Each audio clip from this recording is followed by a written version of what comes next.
You're listening to The Dirt on the Past, a show on history and archaeology and why it matters today. You can find us on the Extreme History Project website and also on kgbm.org.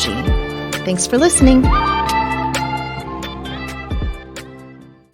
Welcome to The Dirt on the Past from the Extreme History Project and KGBM Community Radio.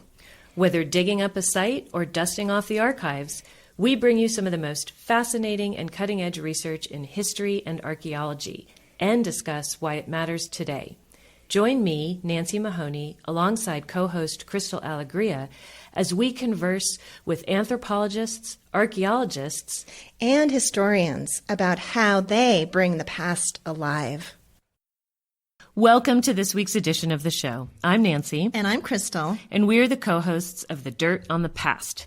This week, we're at the Extreme History headquarters speaking via Zoom with Anthony Wood about his new book, Black Montana, Settler Colonialism and the Erosion of the Racial Frontier, 1877 to 1930.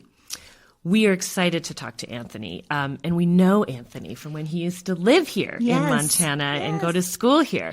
But before we get to that, Crystal, tell me how your week was. What's been going on?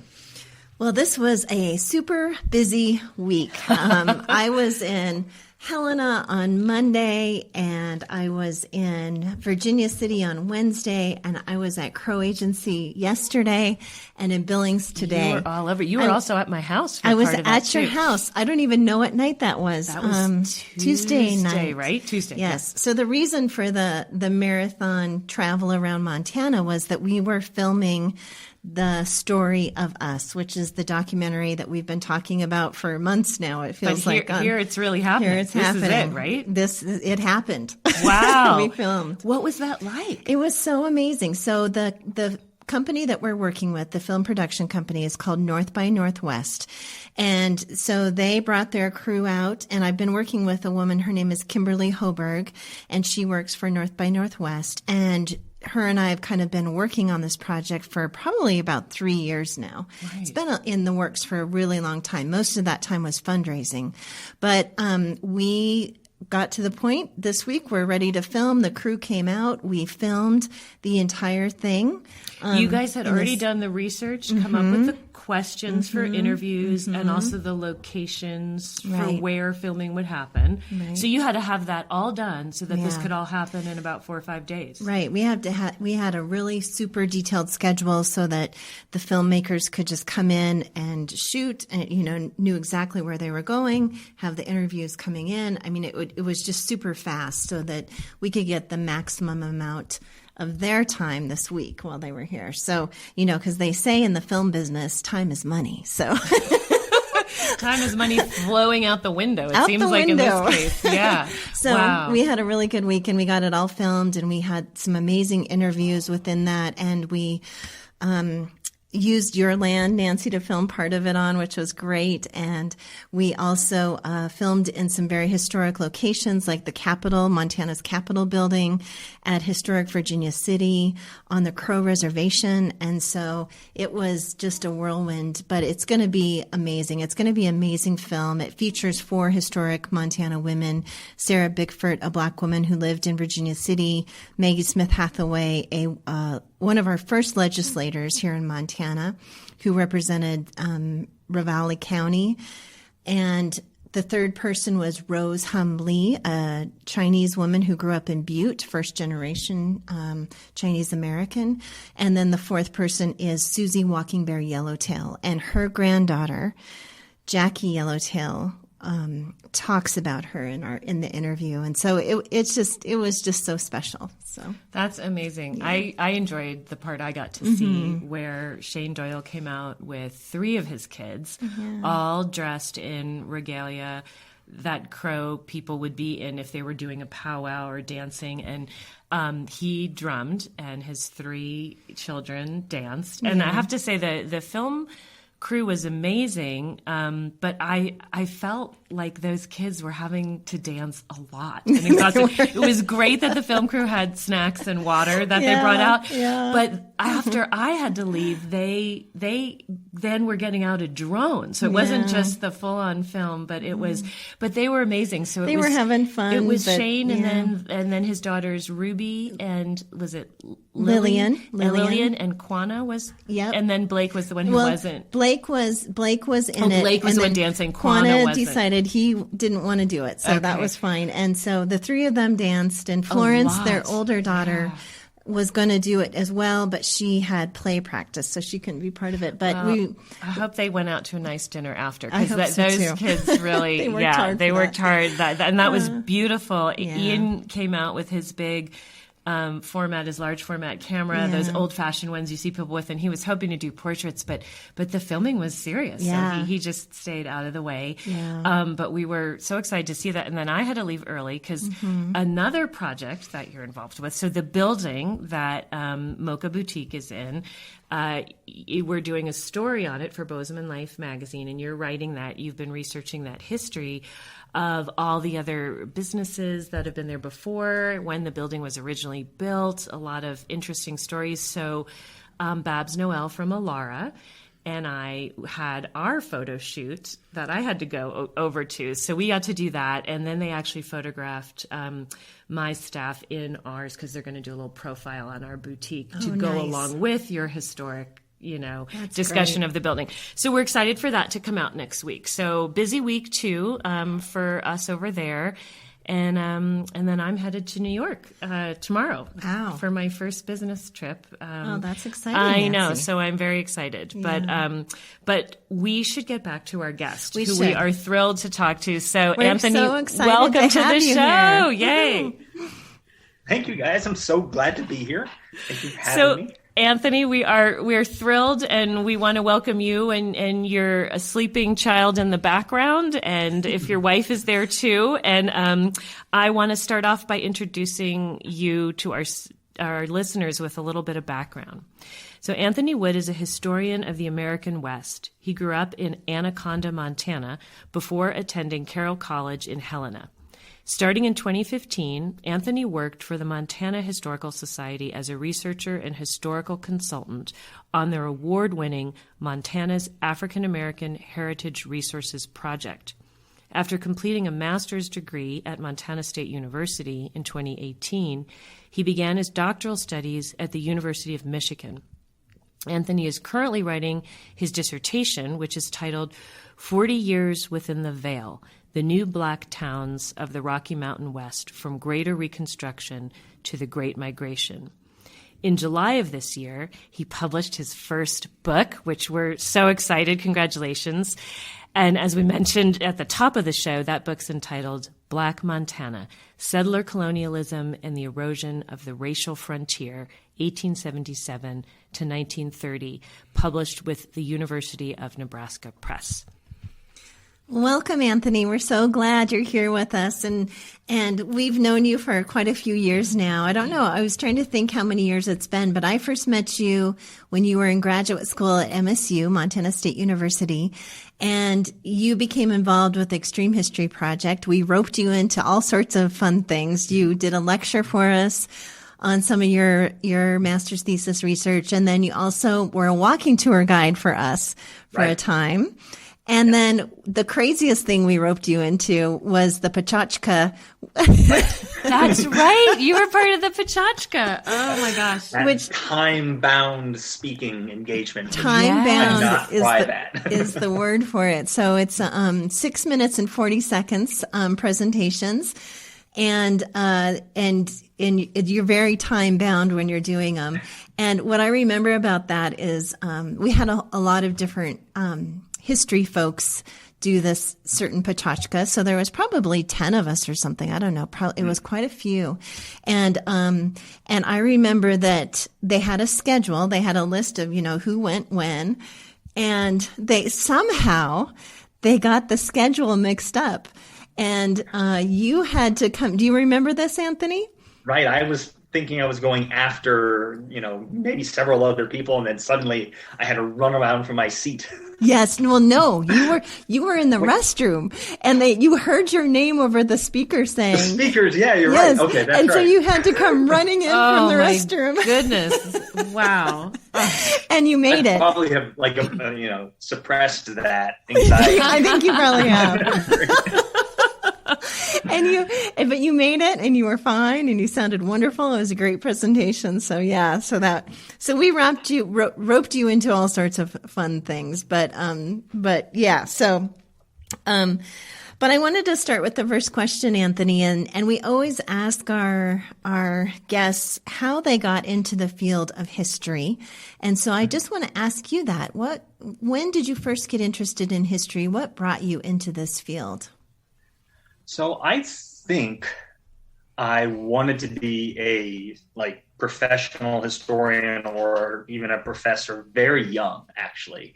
And it's hard for me to really pinpoint where and when that came from. When I was growing up, my dad was finishing his PhD in theology, and had books from his doctoral work all over the house, a lot of them in Hebrew and Greek. And I just remember looking at the old, languages that weren't English, and weren't even in, the lettering that I was familiar with as a child. I think it was very cool, and somehow maybe associating that with Indiana Jones or some kind of quintessentially this cultural figure that did things vaguely with the past. But so I was interested in from that angle, and as I got older and realized what my dad was doing, writing a dissertation, it actually appealed to me. The thought was you get that long to work on something and become an expert, and I think that was very appealing.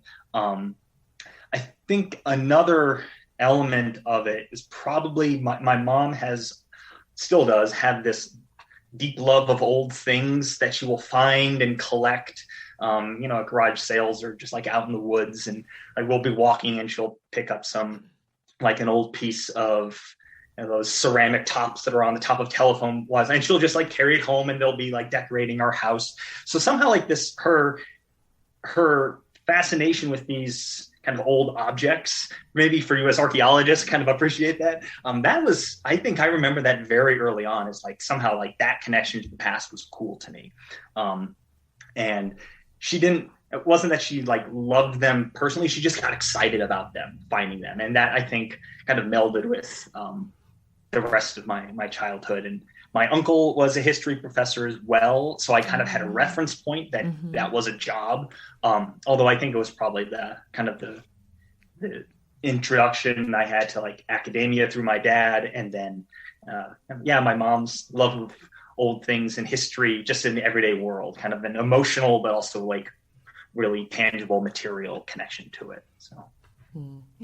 So Anthony, did you know when you started at Carroll College that you wanted to major in history? Was that your intention when you went?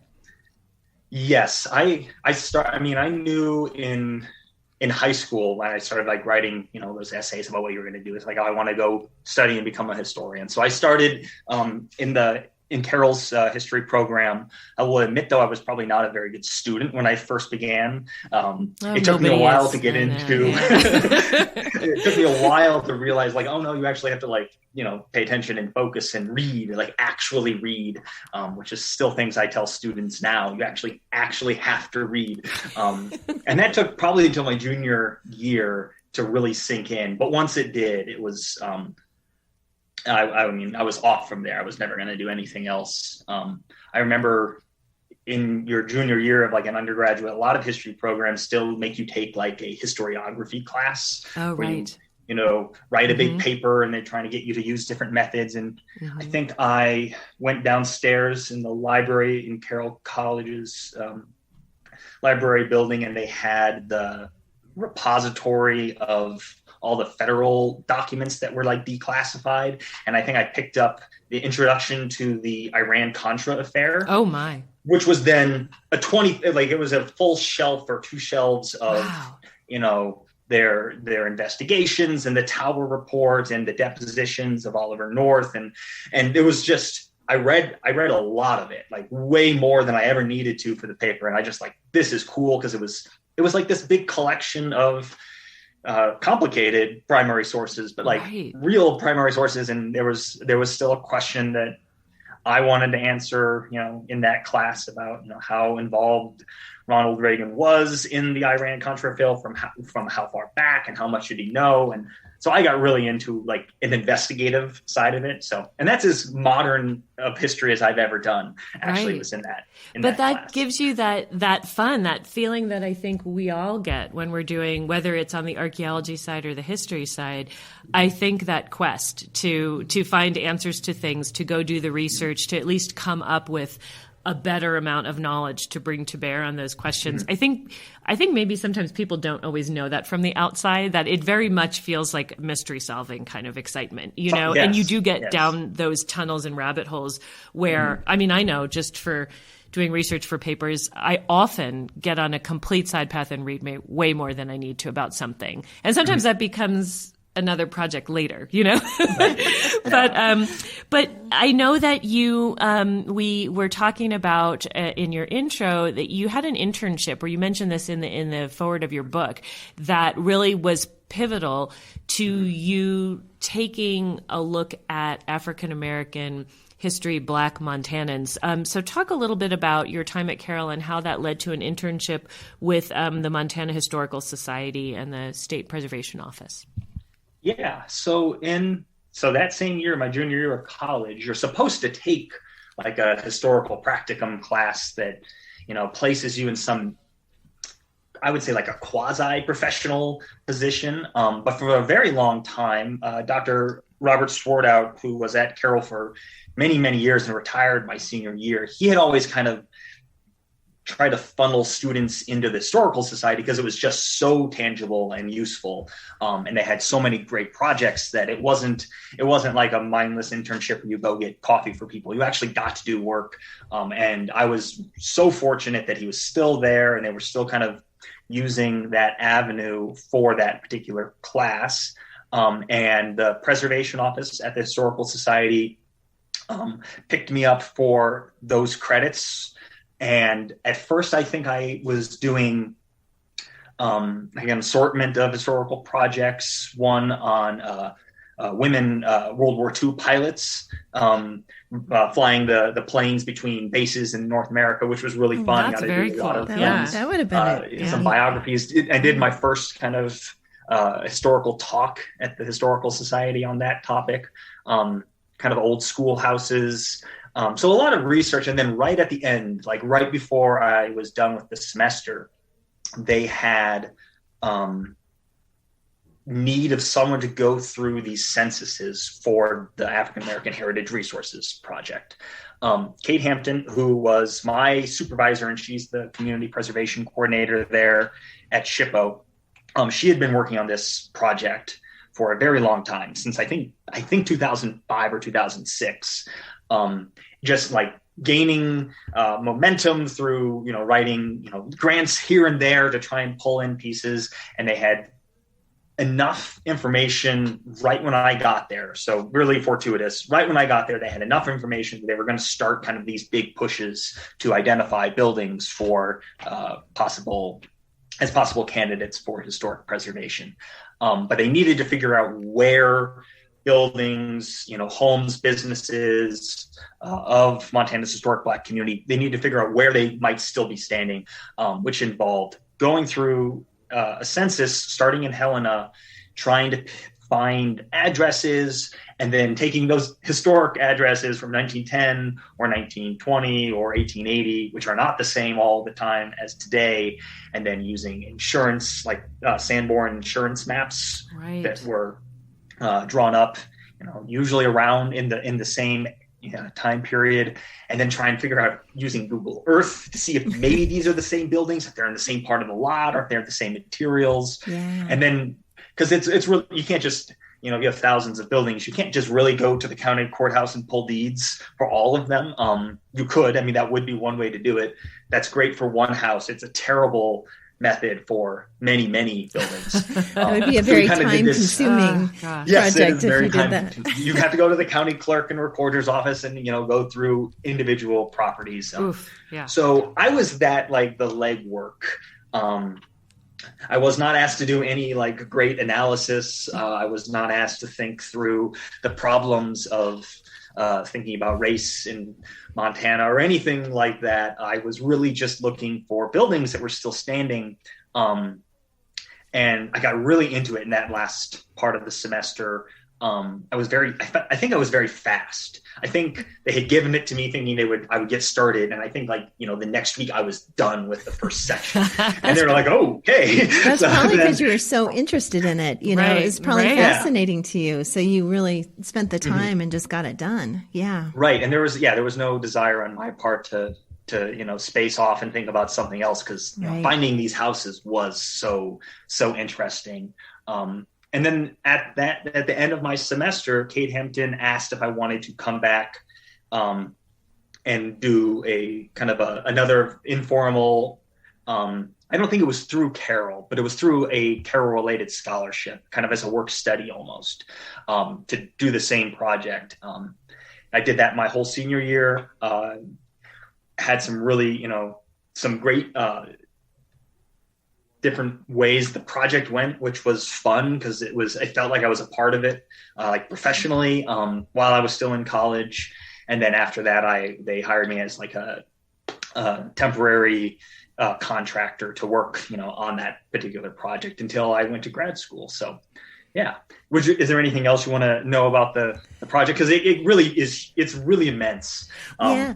Okay. I don't know how much time I can spend in explaining all that it is. Well, and I guess one thing that I would just like to say about this project, maybe you could name the project, the name of the project, and then also talk about kind of what happened with this project, because I know you guys got an award for that project. So maybe just speak a little bit to that. Yeah, so the project's official name, I believe, is the Montana's African-American Heritage Places Project.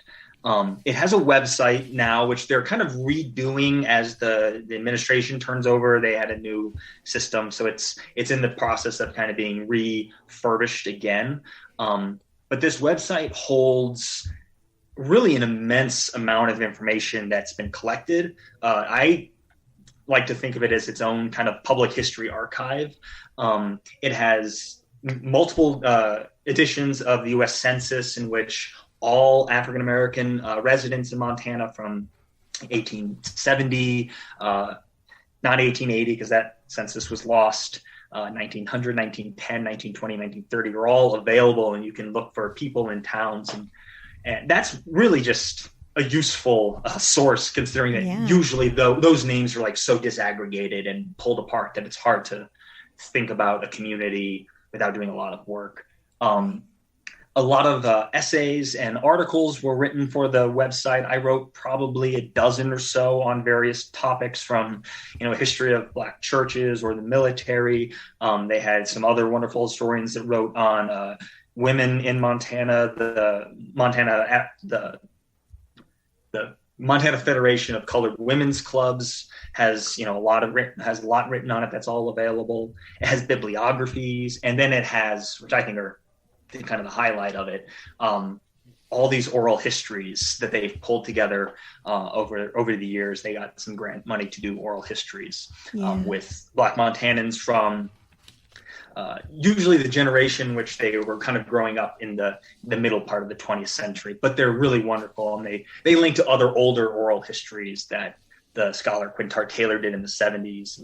And there's some story maps and fun visual aids. And I did some sketches and stuff of old buildings, what facades would have looked like. And I had a lot of fun with it. But it's a really expansive project. And I think Kate Hampton and Delia Hagen, who's the other historian who worked on it, who did their multiple properties National Register nomination forms, which are amazing. They're so well written for, government forms. You can actually read them and engage with them. That's all up there. Yeah.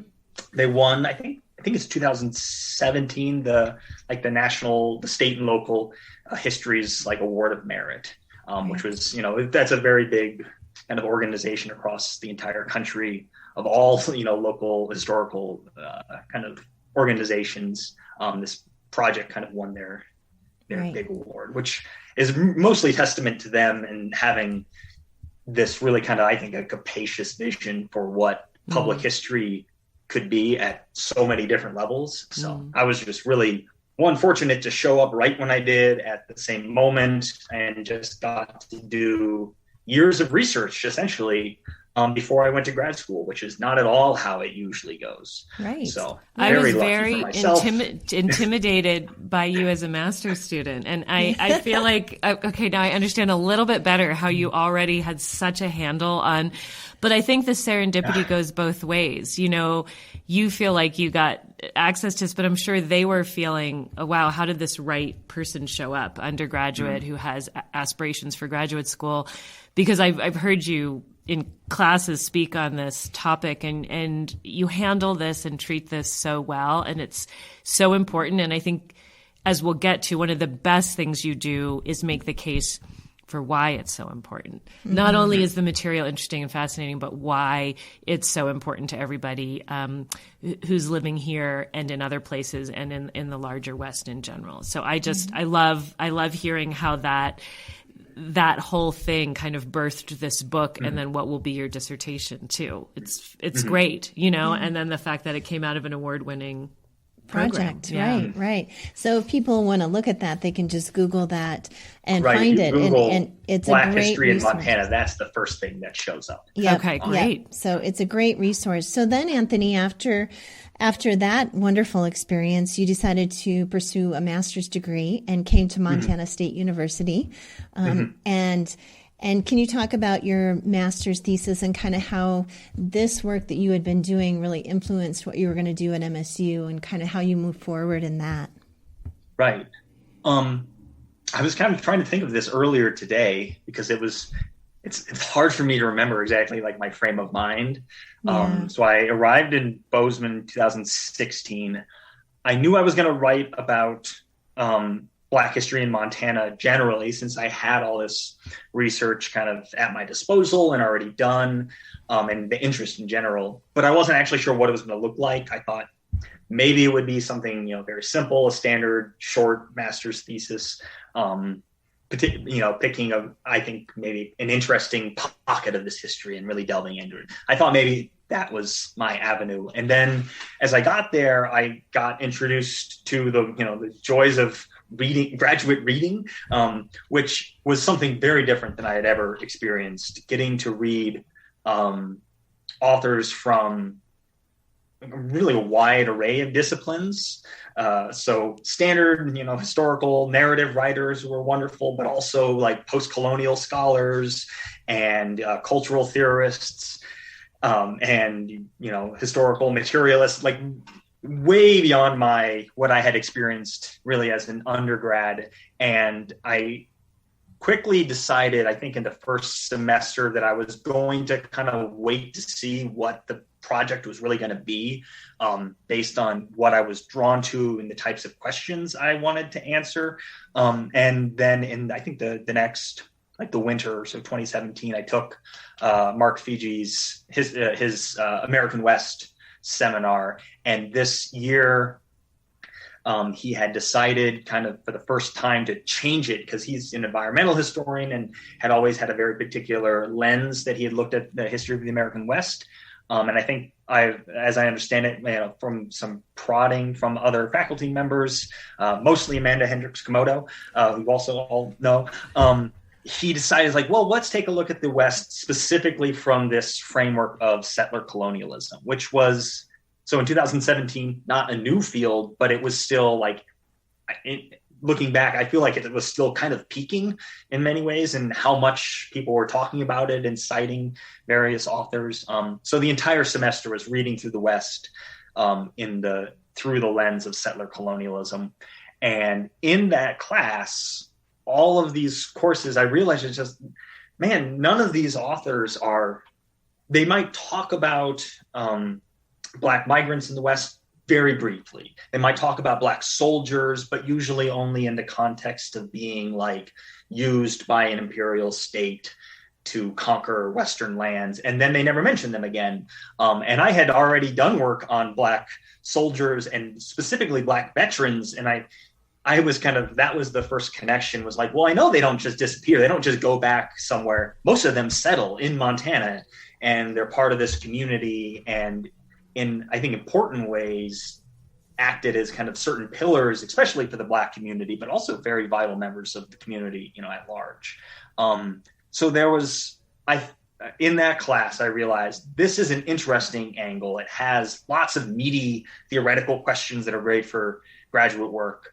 But it was also just a totally new way of getting to look at the body of research that I already had. So it made the project, which I had been doing for a year and a half, feel immediately brand new and fresh.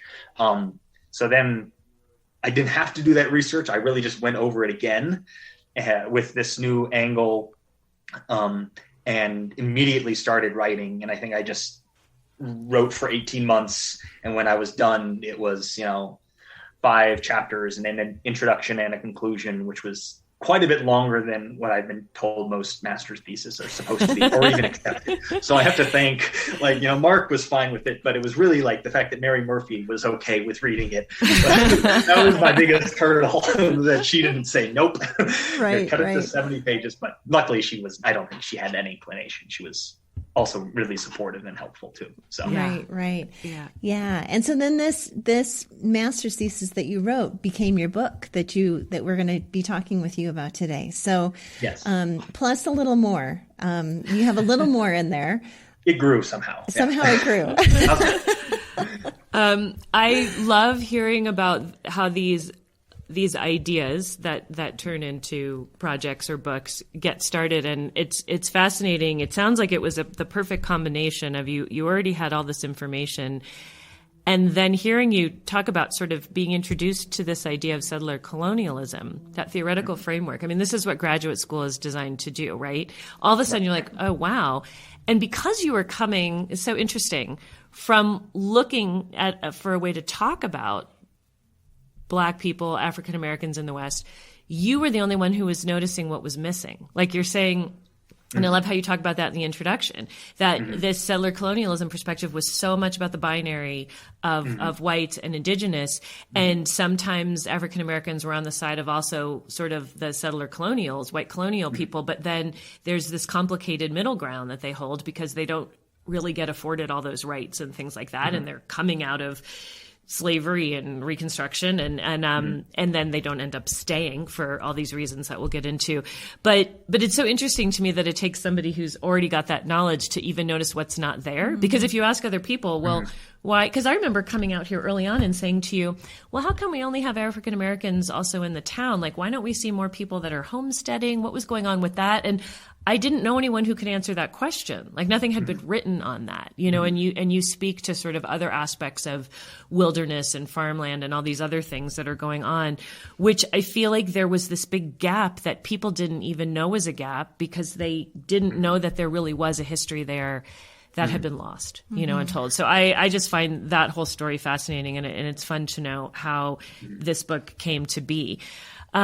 So with that, we want to dive in a little bit and talk about, African Americans, of course, aren't indigenous to the Rocky Mountain West, to Montana. And your book really starts by looking at this period after the Civil War ends and after Greater Reconstruction is starting to wind down. And that's this fascinating period. I'm trying to remember.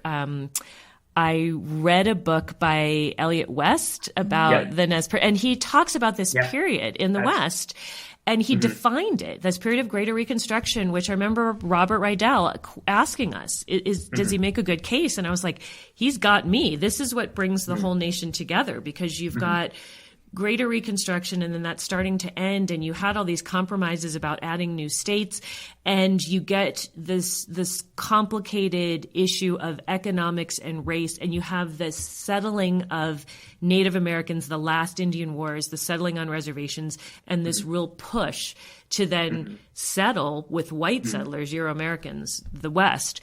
But in that mix, you also have free African Americans now. And then when Reconstruction dies down, you have major issues in the South that are probably creating additional motivations to move west and take advantage of opportunities that are there. So I wonder if you could just talk a little bit about that push and pull, factors that were maybe pushing people out of where they were coming from and pulling them towards places like Montana. And then what were they finding? What were they coming to? What did Montana look like in the late 1870s and early 1880s? Yeah, that's all a lot of really, I think, important context, which is in this book, at least, it's I try to name it up front and then move on to like some story. But I would love in my career to keep working on the question of what's happening at the end of Greater Reconstruction. It's I think fascinating. That's the most, I feel like it's the source of kind of all these issues now we're still having. Right. Yeah. So the push and pull factors, I think you have to contextualize it within the end of Greater Reconstruction.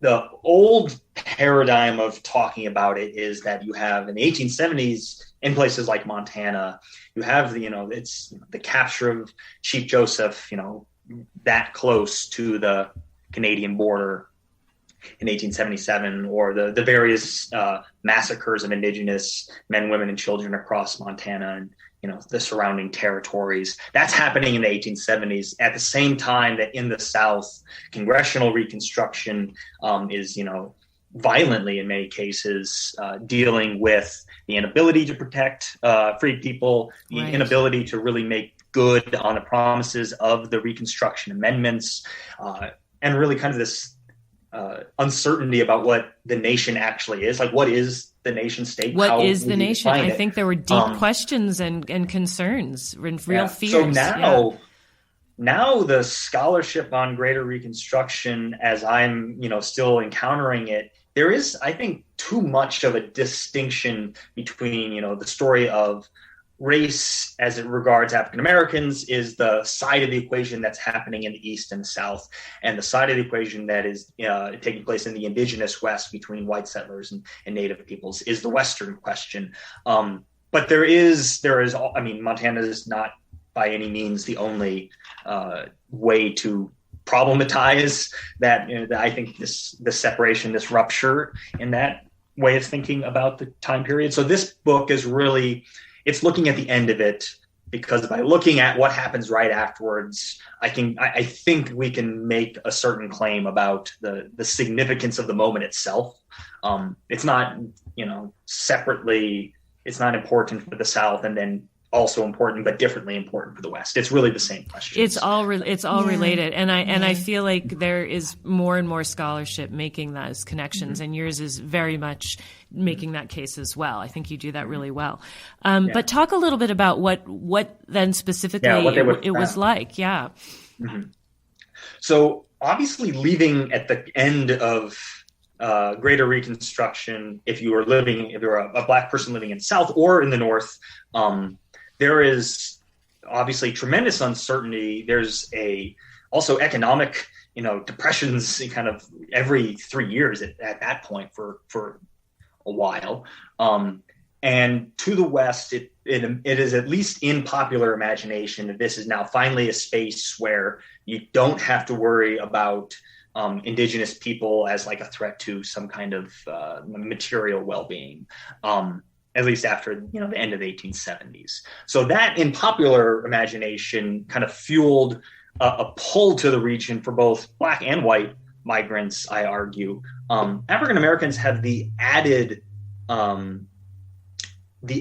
pull, I think, of escaping what is really quickly becoming evident as the formation of Jim Crow and a society of a complete and total separation and oppression, and kind of held up by violence.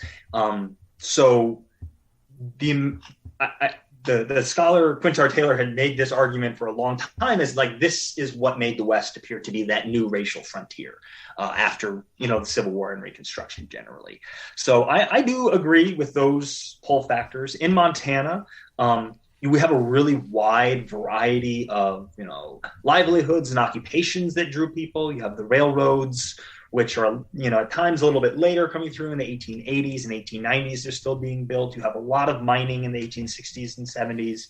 A lot of, silver and copper smelting operations, especially in Butte and Anaconda and Great Falls and East Helena. A lot of kind of jobs that are popping up both within mining industries, but then kind of the adjacent communities that have to support huge labor forces.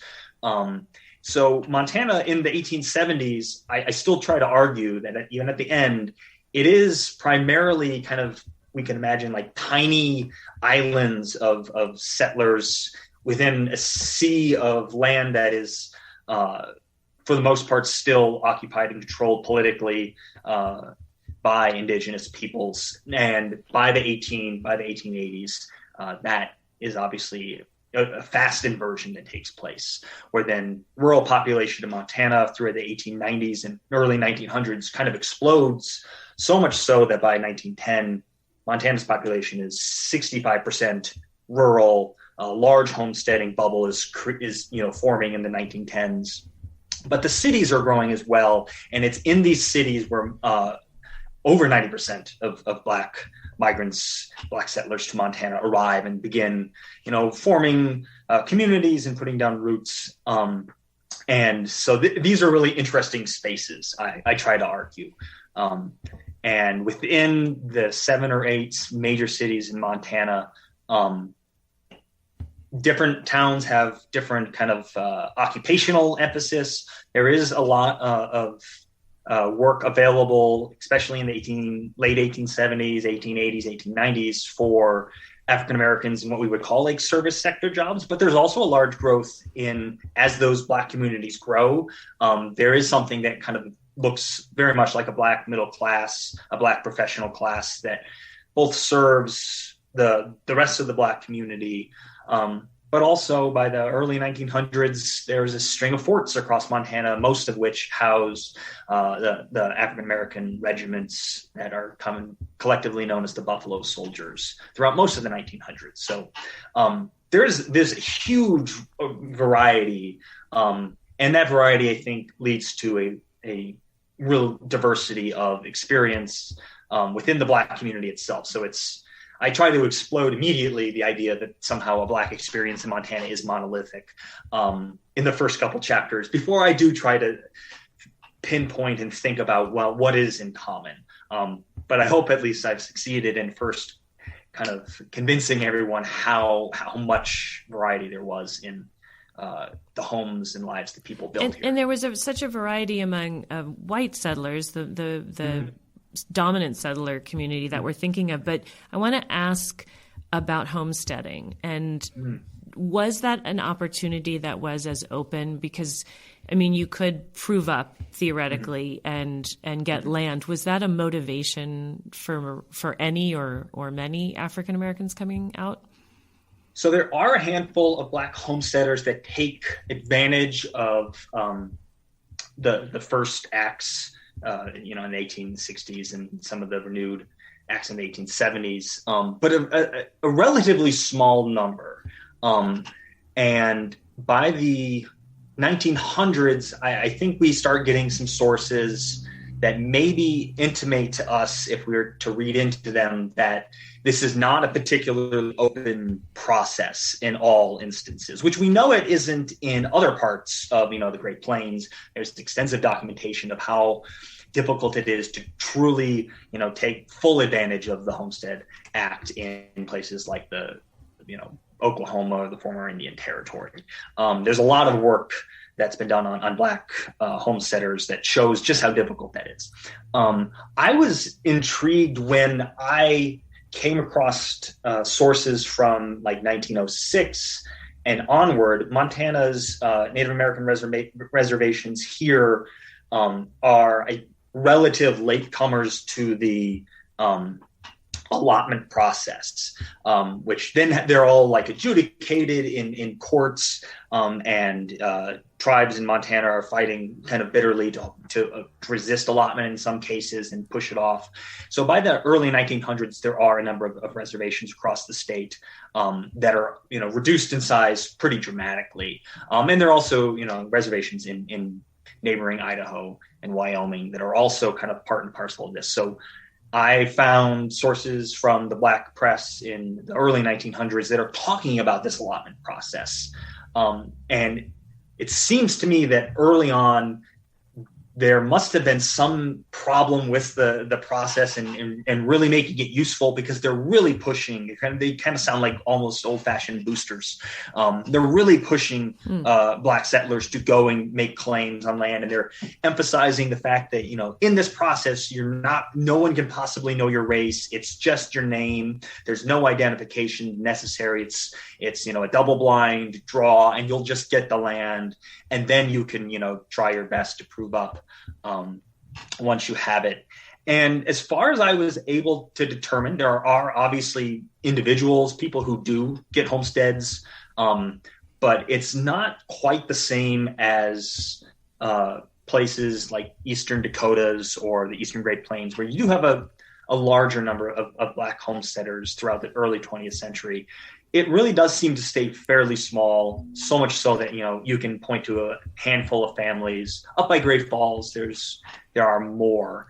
I was intrigued, obviously, approaching it from this angle of settler colonialism, because this is like the space between settlement and the dispossession of indigenous lands is completely annihilated in these particular circumstances. And so we have this example of, well, there are Black settlers who are thinking consciously about indigenous lands. They're not just thinking about it as, you know, federal lands, you know, really removed from this process of native dispossession, but rather they're really thinking about it specifically within this colonial context. So there's a lot of questions that are left unanswered, I think, in this debate. We do have sources that are, you know, emphatically calling on Black settlers, both from papers in Montana, but also papers across the country, calling on Black settlers to go and claim Indian lands. Sorry, go ahead. No, that's so interesting. But I just wanted to back up a little bit and ask about, you know, when these Black families, these Black men and women were coming into Montana, they weren't coming into a place where just white people lived. It was a very diverse setting they were coming into, and the statistics you have in your book are really interesting in that. So I wanted you just to speak a little bit to that.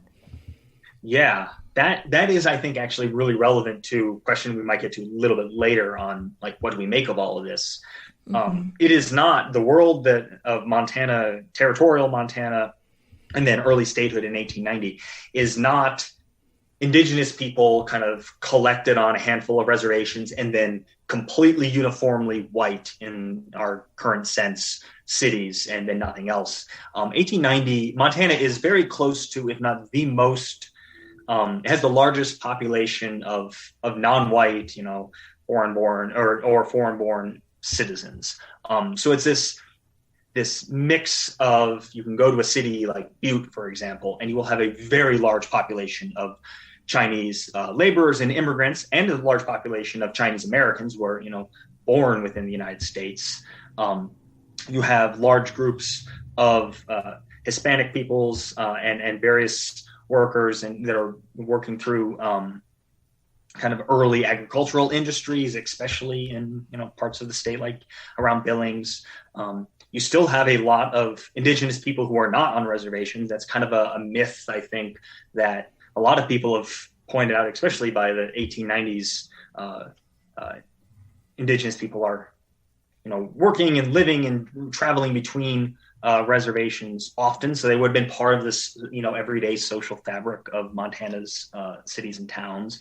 Then you have a very large population, you know, thousands of African Americans, all congregated, you know, most of them in only 6 or 7 different towns across the state, which in these places, there's a little bit of my desire to be a historical geographer going on, where you can imagine yourself walking through, you know, the historic downtowns, knowing that, like, beyond this, there might have been some houses, but people congregated here, and you think about this space, and it's incredibly diverse. And then the white population living here would not have all been considered white. So many of them would have been considered almost or not quite white, or not really sure what to make of this. Sometimes early censuses give us really great glimpses into people's racialist thinking, where I'm working right now in a census in Cheyenne, for instance, where the enumerator is trying to make sense of people from Eastern and Southern Europe, and he doesn't know if they're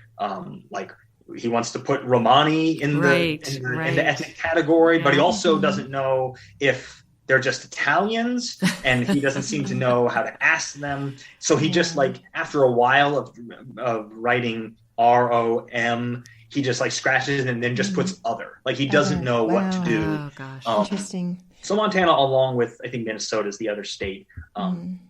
White, traditionally like an Anglo-Saxon or Northern European version of white at the time, native-born American citizens would have been very close to not a majority in the state. Right. So I think that allowing ourselves to readjust to that historical reality, and then allowing ourselves to readjust to that space is important.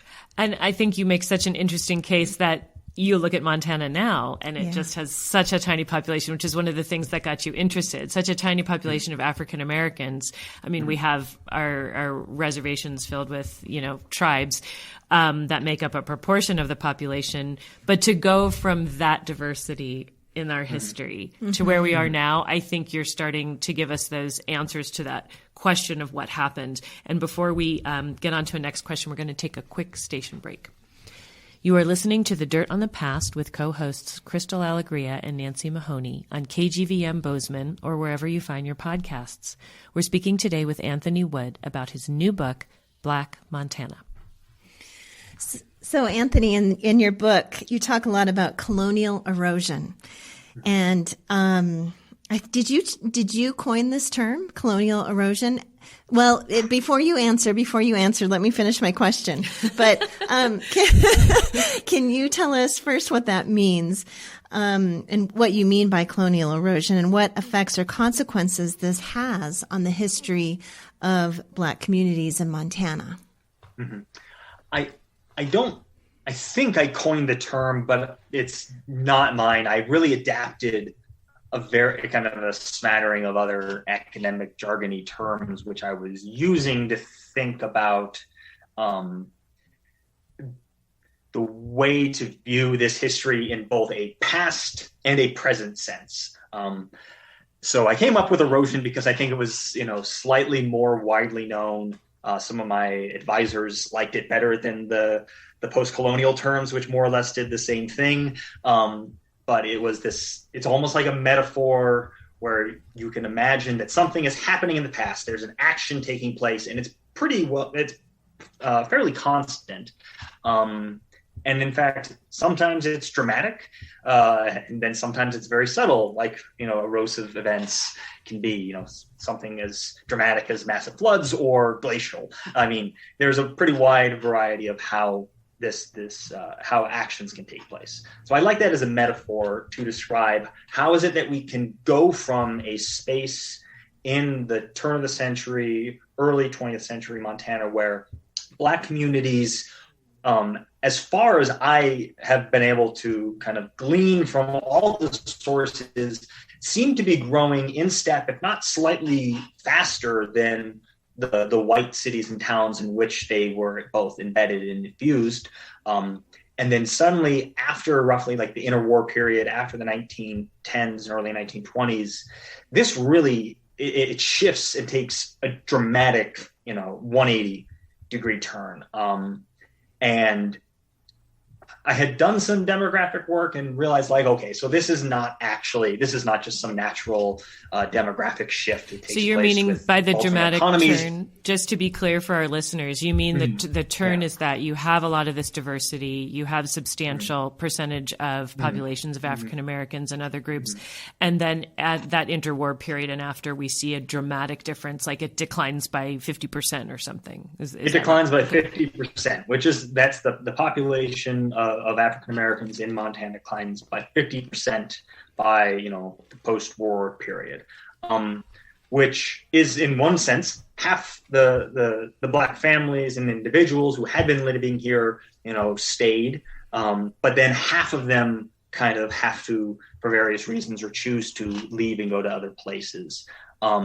So when I was thinking about a way to always keep this in mind, the metaphor I kept coming back to was erosion, because to me, viewing this from the present, this had a direct impact. This loss, that dramatic shift, had a direct impact on how people today conceive of Black history in Montana at large, which is not something I think that a lot of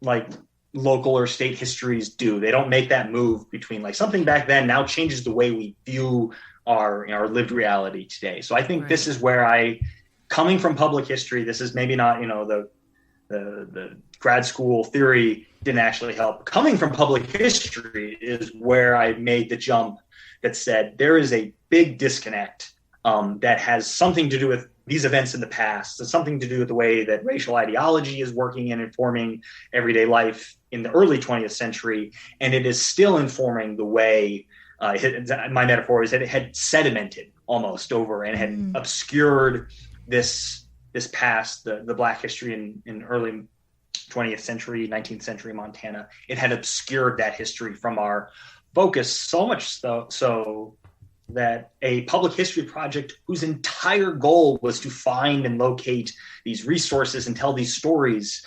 We did that mapping project, which I mentioned in the first kind of pages of the book, where we were looking at all the old buildings and all the houses and businesses, and less than 20% of those that had been occupied, many of which within historic districts. So you would think would be, preserved, but less than 20% in Helena, and then some places in like Billings and Missoula, it's much less, still exist. So that was the connection for me, was thinking that like this past is curating our experience of why and how we talk about Black history in the present. So I wanted a term that, maybe I made too much of it early on, but I think it helps people. Like I use it over and over again, not to be jargony, but to remind them that, like, to make them think back and say, oh, this was the term that had something to do with how people in the present are kind of shut off from recognizing the importance or the kind of the real significance of and this that's history. where trying to always keep the past relevant in the present, that public history goal, I think, is so you lay that out in the very beginning of the book, and I think that's what's so incredibly important. And I love that it's your connection of trying to take this archival historical data, but then the job of going out and actually locating buildings. That materiality is so important, and then it's so glaring that these places are missing. And so we know in that period in the early 20th century there were Ku Klux Klan all over different towns in the West. I think for me that was kind of a shock to hear about coming from the East. I just didn't think those kinds of things went on out here. It wasn't sort of a history that I knew or understood, or that was taught or told about. But that certainly is part of what factors in when you're talking about that. But I want to also ask about, several things that are part of what causes that erosion to accelerate, and then causes that sedimentation, as you say so nicely, over that. Just before I get to the question, you make a good point too, that there weren't any people left by the time cultural preservation really became a thing to advocate for those own houses. So even within those historic districts, you're saying those are the buildings that are missing because there weren't really descendants or people culturally connected. Yeah. So I think that is, again, the story that takes us right to the present. But one of the things that I really connected to in your book, because I also took a class where we read Peggy Pasco's What Comes Naturally. That book just changed so much for me, and I've actually one of the best books written in the last 50 years. Seriously, I think everyone should read that book, and I feel like we have to do something on it, because I've talked to Crystal about it so many times.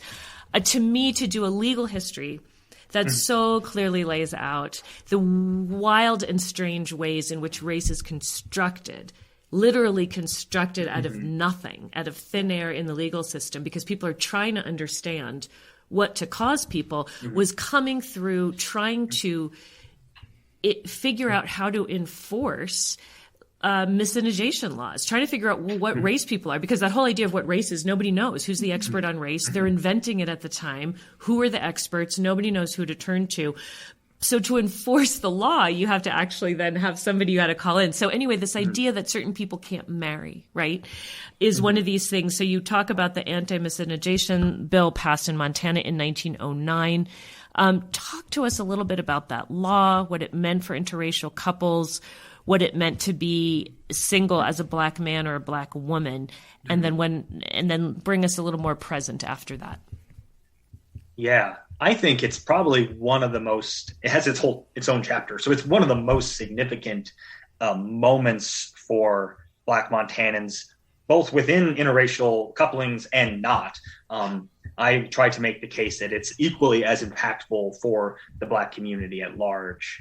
And you're right, using and kind of beginning that argument from Peggy Pascal's analysis about like, who is also, by the way, from Montana. She's from. Is she really? Oh, I didn't know that. I didn't know that either. Wow. Okay, we definitely have to get so on that. I'm from Anaconda. I do like, you have some rivalry with Butte, but in this case, I will fully claim it was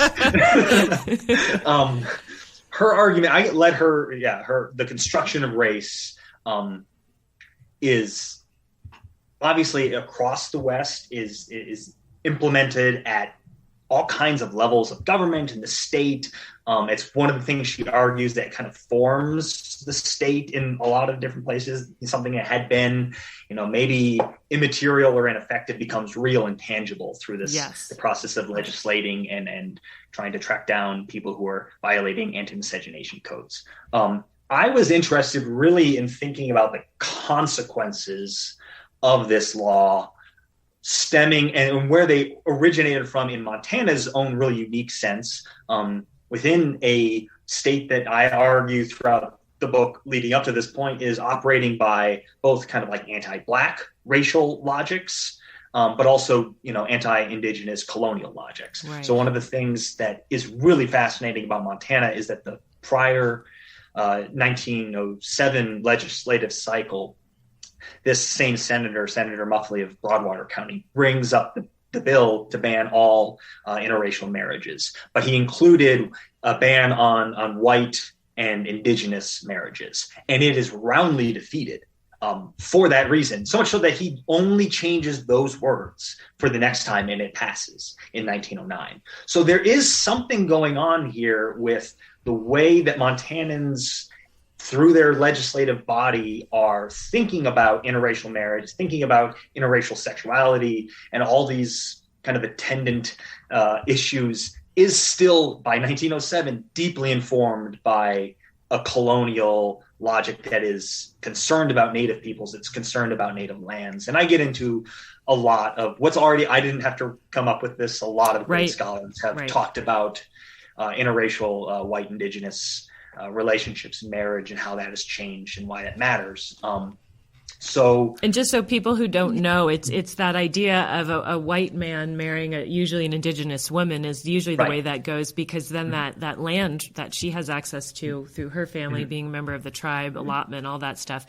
can pass into white hands, and they become, and because so many people had those relations already by the time that law came up, that had no way of passing. There were too many people already invested and embroiled. Too many people. Would have been too complicated. So you just take that out of the mix. I mean, I'm sure people were still like, about it, but they weren't going to go the legal route. So there's so many contradictions. Republican legislators that pushed against it, but not enough. Right. So then after kind of coming to terms with the fact that Montanans are still going to be constructing race in this colonial landscape, I did think about the connections between what scholars call like elimination, like the idea of a totally exclusive society for whites only, more or less, which is very different in some cases than what you see in kind of a traditional Southern paradigm where it's segregation, oppression, exploitation for labor, and so on. You have a series of acts. The 1909 law, I think, is kind of the quintessential one that suggests that it really in the mind of many, especially powerful white settler elites, that this is no longer a space where they are in need of non-white peoples whatsoever. And the fact that they, along with other Western states at this time, choose to go this route of banning interracial marriage, to me suggested that there's going to be actually effects beyond just these couples, of which we have, a few dozen at the time the bill is passed. I do try to follow some of them to show that it is devastating for those individuals. So many of them do not remain in Montana. Some of them divorced, under circumstances we're not, privy to all the time. But it is nevertheless that, the data suggests that it's impactful. And then I looked and thought about how marriage laws at large are also operating within kind of this gendered analysis, where you can look and say, oh, well, how many single men, how many single women are living in places? Now, if you follow that, population of people through the years, what happens? And in Montana's Black community, the parity had almost kind of reached 1-to-1, not quite in 1910, of as many Black women as Black men. But there was a very large population of single men and women, of marriageable age between, 16 and 40, living in all of these cities. Helena is like the hot spot of this, where over 30% of the population is single and in this age range, which if you're a person moving, if you're someone, making this long move, it is harder to do with a family, although people did it. So a lot of people are arriving as single. And whether or not they choose to remain in a place often has a lot to do with their future prospects of what home means to them. It's hard to argue at this point that, Montana society is not so wide open and kind of free of racialist thinking that Black Montanans would have thought or wanted in any way to have been able to marry whoever they wanted, white or Black. But that did happen. And that was an option. And then when you close off that option, and now if you're a Black person and only other Black people are your, potential partners in life, then you start focusing very closely on what does this community look like? How stable is it?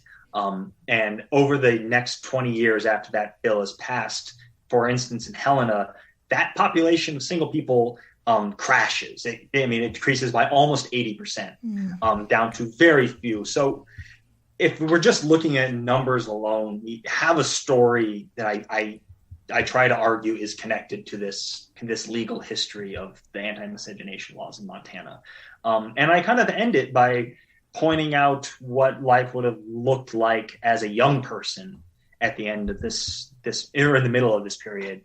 And I use a young man from Bozeman whose mother was sick, and his father and her had then working as chefs and cooks in Livingston, been commuting back and forth. And he's a young man. He's only 8 or 10 years old. And if you look at the census for that year and go through everyone's name, it's a temporary, but nevertheless kind of devastating reality that there's not a single person living in Bozeman who he might one day legally marry. Right.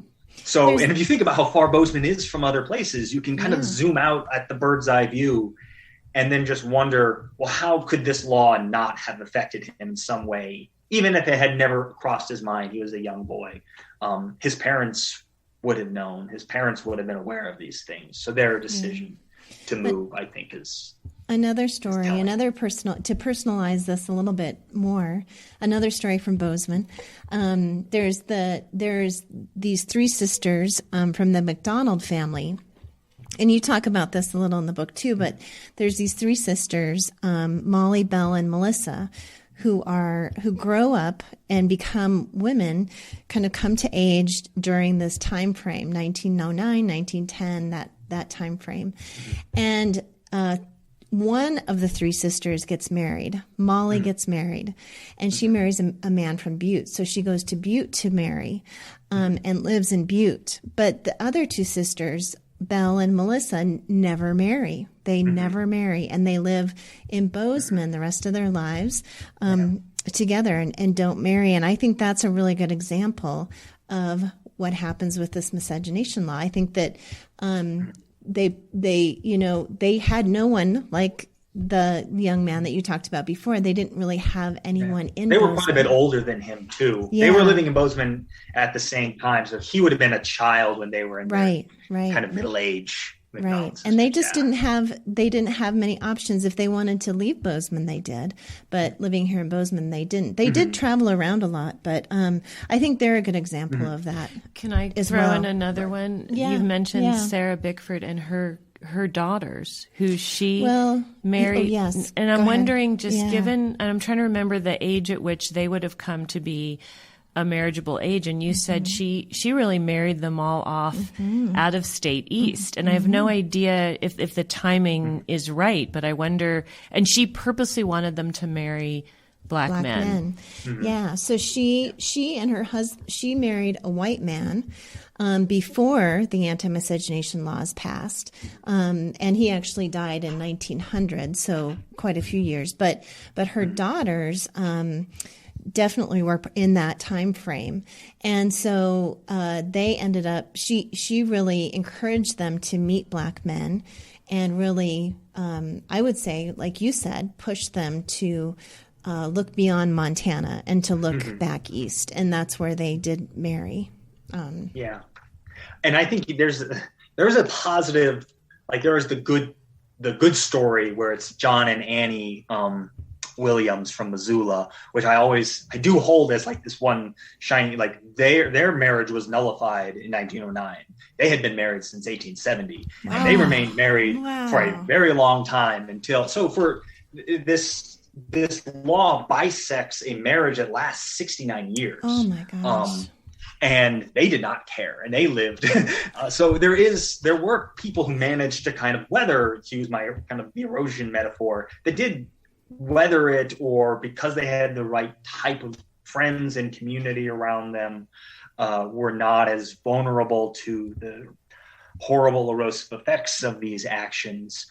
But other people very clearly were. So, and I think this chapter is, it's making a lot of kind of attendant arguments around the law itself, just about interracial couples and the significance of thinking about sexuality and gender as we study the past. So I think if there's a lot more I would say about it, but I don't.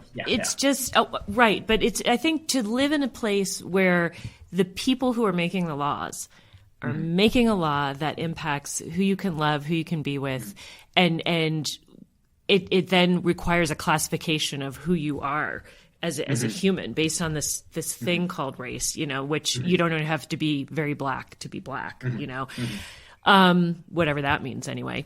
And I find what just that must have done to the psyche, regardless of whether you were married to another person who was considered of your same race or not. I think it would have just felt horrible because who it's targeted at and what it's trying to prevent. So I want to ask you about another chapter that we think is interesting, and I heard you present on this when you were here at MSU and you were working on it, and I just found it one of the most fascinating things. You do talk about magpies in this chapter, so I'm talking about your wilderness chapter, and unpacking that word has always been fascinating to us. And we've had Laurel Angel on in an earlier podcast and really talked about Bill Cronin's essay, and the trouble with wilderness and that whole concept and how it's an invention in and of itself. But a part of that you delve into is racializing nature and this myth of wilderness, myth of white wilderness. So talk a little bit about what you do in the book regarding that. Yeah, so this was a really fun chapter. It was my favorite to edit and rewrite and work over again. It does begin with a long, extended metaphor of magpies. And I never actually really do an environmental history of magpies, to Mark Fiji's, great chagrin. But it makes, I think, an argument for, if we're going to think about wilderness or just kind of nature with a capital N as being this human, socially constructed idea. How it becomes constructed the way it is and exists for us today has a history, and I'm one in a very long line of people who say, well, that history is also racial, and what does it look like? So this was my kind of, brick in the wall of that, now a mountain of scholarship talking about kind of the racialized wilderness and outdoor experience. One of the things that I think becomes more clear through studying Black history in outdoors and nature, wilderness context, is that the way it is racialized is still embedded in the colonial history, but at the same time, these very colonial tropes, these very colonial ways of seeing the world and engaging with the natural world. In Montana, you would expect them to be primarily this white indigenous binary. That's the one that kind of occupies the most, number of pages in all the books that people write about wilderness, especially in its Western context. But as I kind of go through, I find one particular metaphor, the magpie, and how early Montana's early conservationists regarded the bird, what they thought they needed to do about it, was not a perfect indigenous racialist ideology of thinking about, the erosion or the elimination of native peoples or the eventual fading of Indians in the land, which there are a lot of good environmental histories that talk about that as its kind of paradigm. But instead, I found it really closely mirroring the ways that American popular culture had racialized other birds like magpies, crows, jays as primarily African American. So the argument I make in that chapter is that as white conservationists go out with their colonial logics, they also have an anti-Black racialist mindset as well that causes them to confront the natural world, confront a problem they see as a problem in the natural world. These magpies who are now suddenly killing a lot of sheep and destroying crops and eating all the eggs of the birds they want to hunt for fun. And they immediately plug it right into this very long history of racializing non-white peoples as animals and part of nature. And then their response is, we'll just kill all the magpies. So it was actually a very unsettling, as much as it was shocking, to encounter sources, the gun and rod clubs, these sportsmen associations across the state, that when they encounter this bird, which had been living with them for a very long time, 100 years at this point, and suddenly they realize that this is a little anachronistic. This bird doesn't need to be here. It doesn't do anything for us. Their reaction was profoundly violent. Some would say genocidal. And that was one of these, that was my metaphor to get into, okay, if this is the world of early conservation in some ways, if this is part of the baggage that they're carrying, what does a Black wilderness experience change, alter, add to the way we need to think about how wilderness is constructed today? So part of that, obviously, is that wilderness is still considered to be kind of the domain of whiteness in America, as much as people are now working to reverse those ways of thinking. It has a lot to do with its long history of racism, going all the way back to the early 1900s as well. But at the same time, I didn't want to leave it there. I wanted to say, we're going to find these same experiences and see what they meant maybe for the Black community, which was the rest of the chapter.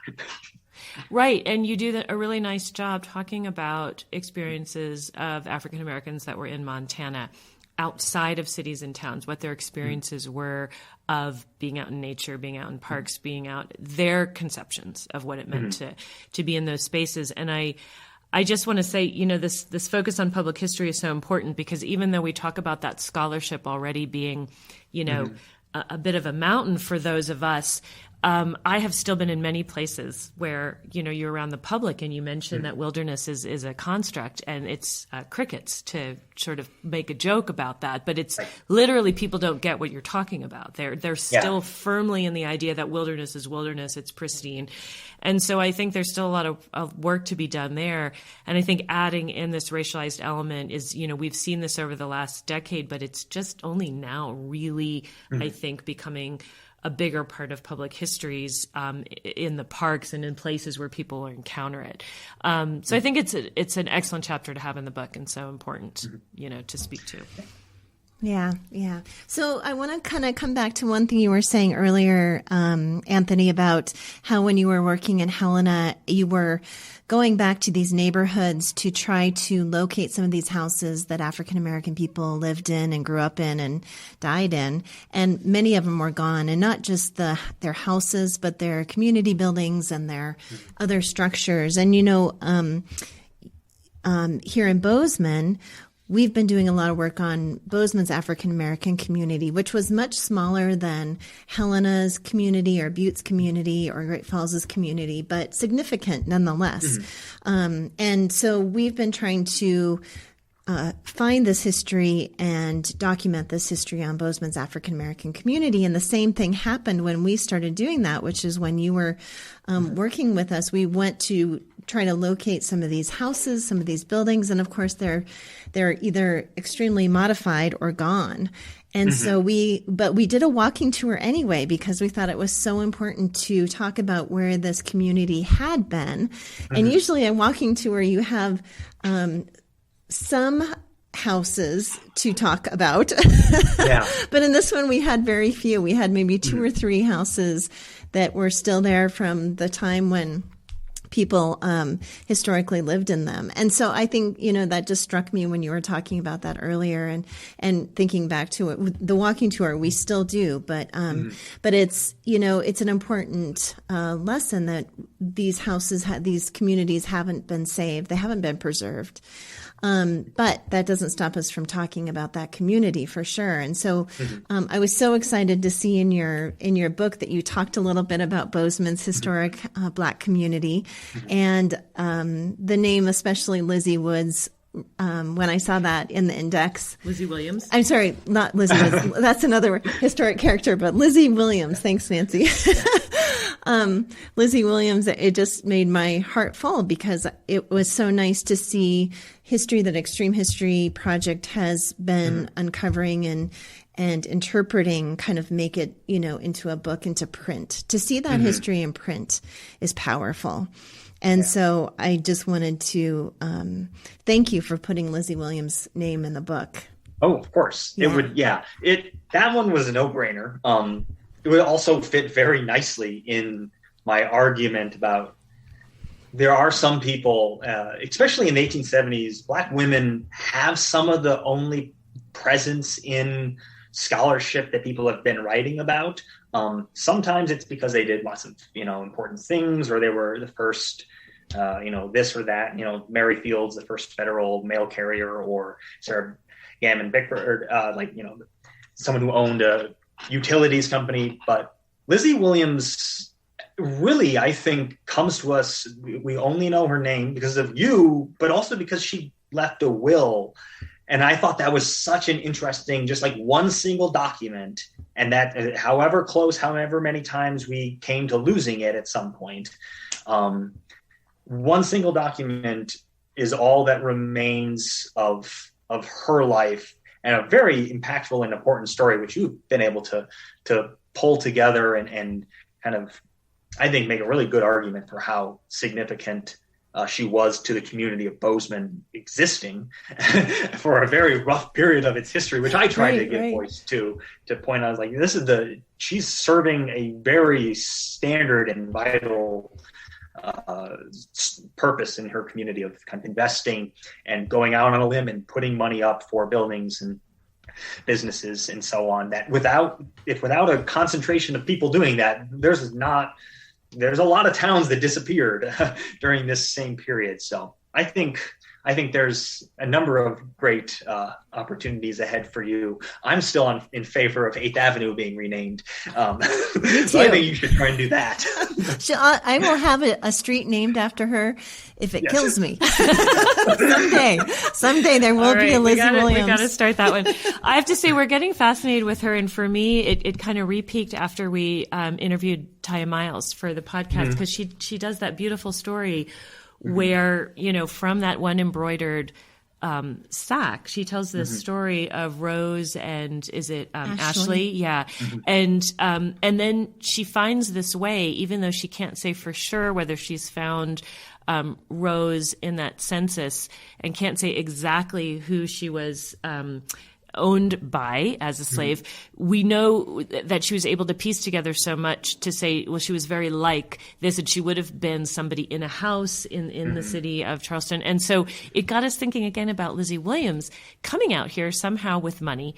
The age she is and where she came from, because she's listed as being born in Kentucky, that she had all the skills needed to run a restaurant and a boarding house, which makes me think she was most likely a servant in a. Yeah. So we're starting to kind of rethink about Lizzie and how to tell that story. Crystal was thinking using these ideas that came out of Taya's book, because I think there's so many ways to give life, but I feel like she's this remarkable person from given what we can assume she came from. Somehow she gets all the way out here and ends up in Bozeman with property on Main Street, running a successful business. And then, like you said, this will, a funeral, all this. I mean, she's a fascinating character, and we need to bring her back a little bit more forcefully into the present, I think. I think so too, and her grave, she has a headstone, and that's the thing. That's where I first saw her name, was on that headstone, and then she is in census records. It's all these little bits and pieces, but her probate record is her will.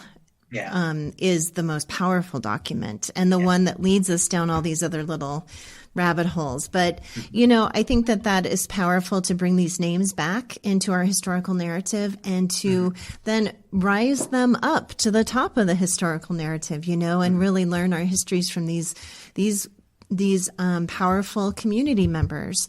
And Lizzie's one of those. Lizzie Williams is one of those powerful community members. And we, for that documentary that we're filming, we interviewed Mary Murphy, and Mary said in her interview that hopefully doesn't land on the cutting room floor. Hopefully this snippet will make it into the film, but she talked about how we need to redefine our heroes, and we need to reevaluate who our heroes are. And that really struck a chord with me. And I think that Lizzie Williams is definitely one of those heroes, and hopefully she'll rise up as one of those heroes and be someone that all Bozeman school children learn about when they're going through 4th grade here in Bozeman.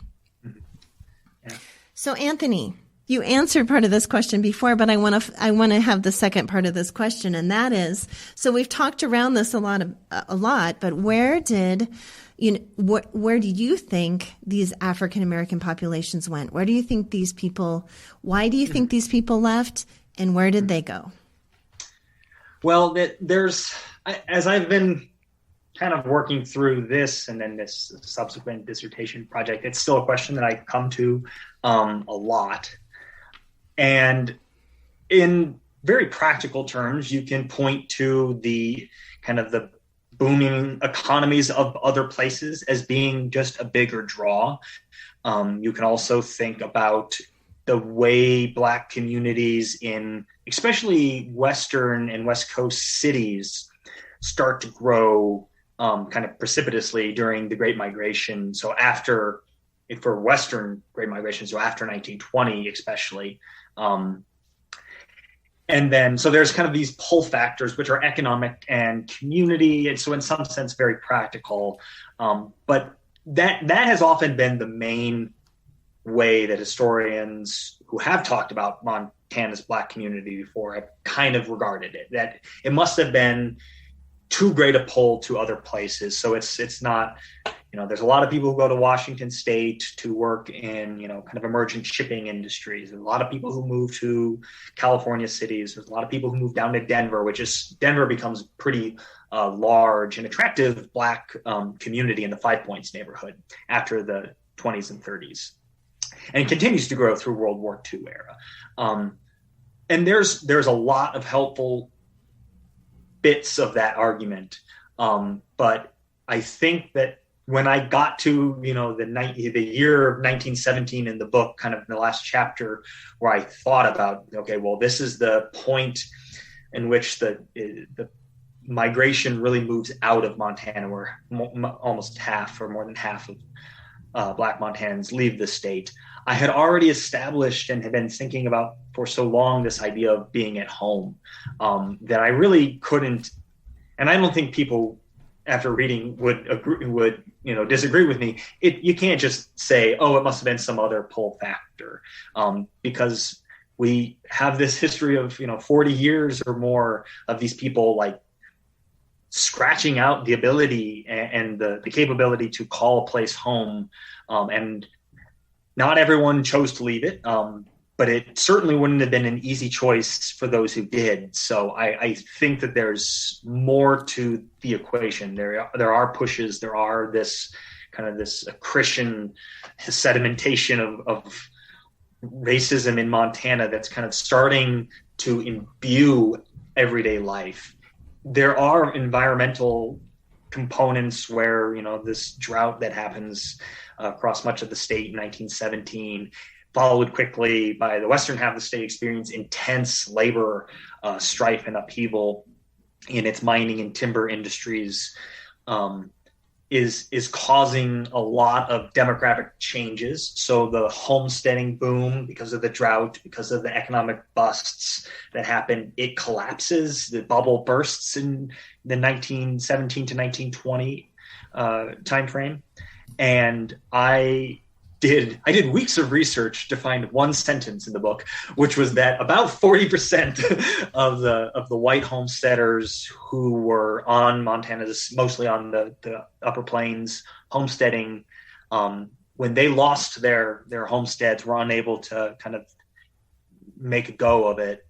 About 40% of them moved to Montana's cities. And then in the last chapter, I kind of begin with this person who is emblematic of that shift, a Norwegian American who settled in Choteau County, he proves up in 1916, which is terrible timing, and then loses his homestead in 1921, moves to Great Falls and becomes a porter at a hotel, which so many of the people in the pages before that are porters in hotels. It's one of these positions that African Americans were able to cobble together with other work to make something like a middle class existence, where they could own homes and have an extensive life in this place. And then you just start seeing so many of those people and those types of economic straits leave. So I pair his name is Sven Bausti, the Norwegian.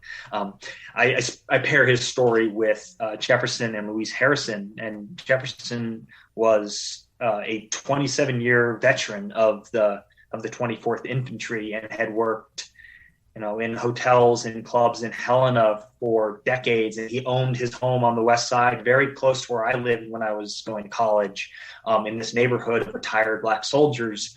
And then in 1921, almost at the exact moment that Sven Bausti is hired in a hotel, he loses his job as a porter, and him and his wife get on a train and leave. And so it is economic, certainly. If they had the money to stay, there's no way to disprove that more people wouldn't have chosen to remain in Montana and become, as Wallace Stegner called them, stickers. I liked that, the way that he framed it, because we often imagine that African Americans in Montana, if we think about them at all, it's that they were boomers. They came and worked in these huge boom economies. And when those booms inevitably and naturally, in some cases, turned to big busts, then they just moved on. And our sense of state and regional history has wrongly placed them in this category where if there were African Americans living and working in this place, that it was only temporary, and it was only ever going to be temporary, which is something I push hard. I can't push hard enough against that notion. Not only because if 50% of people don't leave, it doesn't continue to grow in step. Those cities that I talk so much about in the book, the incredible thing that we need to recognize is those cities were growing because of these big influxes. So you would expect there to still be opportunities for people to make a go of it and make home in these spaces. But obviously all these other racial logics had just been piling up, and it made it very difficult to both continue economically, but also socially, and to use the Magpie chapter, the cultural unifiers that the Black community had crafted out of the wilderness experience was firmly being denied and under attack by those same racial thinkings and ways of viewing the world that their neighbors would have kind of placed on similar events. So going out and camping and hunting, that was something that, middle-class white people did to show their race and their class position. I think all of these things need to be taken into account. So when we talk about kind of this exodus, because it does take place and it's real, and people who are living here leave, and then it's so hard to find them. And we know some people, we've managed to find them and track them down and their descendants. And then so many, the vast majority of people kind of disappear into this historical record. And that's another, like that was my last argument about erosion, was like, that is in itself this erosive design of settler colonialism kind of, and how it works in the actual world. So for me to try to sum up what you said, I feel like in downtown Bozeman, I often encounter people who say they're 6th generation, 7th generation, and inevitably they're white, yes. Right? Or they could probably even tell me, though, what European country their ancestor came from, who settled here. And you don't often, I have never encountered anyone who's Black in Montana who says they're 6th or 7th generation. And I think originally the answer used to seem to be, like you said, well, people didn't stick. They came with the boom. They just left. They weren't homesteaders or whatever. And we're finding that's not really the case. Like, there were these tough times, and then you layer on that racism that's part of the story that hasn't really been told. It becomes levels more difficult because you probably don't have the full breadth of that wider community to help you through those tough times. I've traced the histories of some of these white folks who've had to sell their homesteads and move into something else, but they've been able to do that because they were accepted in other parts of the community and find different opportunities. Right. So I was going to ask you, and I hope I haven't answered my own question, but in terms of a public history message, what do you most want people to know about Black Montanans from all of the research you've done so far? What are the things that you'd want people to take away? That's a good question. I think fundamentally, I want, if people approach it that way and think about, oh, well, how does this history continue to kind of impact my life and how I live and move in this world? It's that there is these questions that often, as you mentioned, you might run into someone on the street and they might ask. When I did your walking tour, it was a question that was asked every time whenever I got to mention African Americans, which was, more or less, well, why did they go? And were there ever any African Americans here in the first place? Those questions that people ask, that the public generally asks. I would like, if people who read the book or talk about the book with other people, that question itself cannot just be left as one of our kind of novel, quirky, unanswered historical questions, which you might have as you drive past a place. Oh, I wonder what that is. And then you don't care about it anymore. Like, this is not an acceptable category for those types of questions.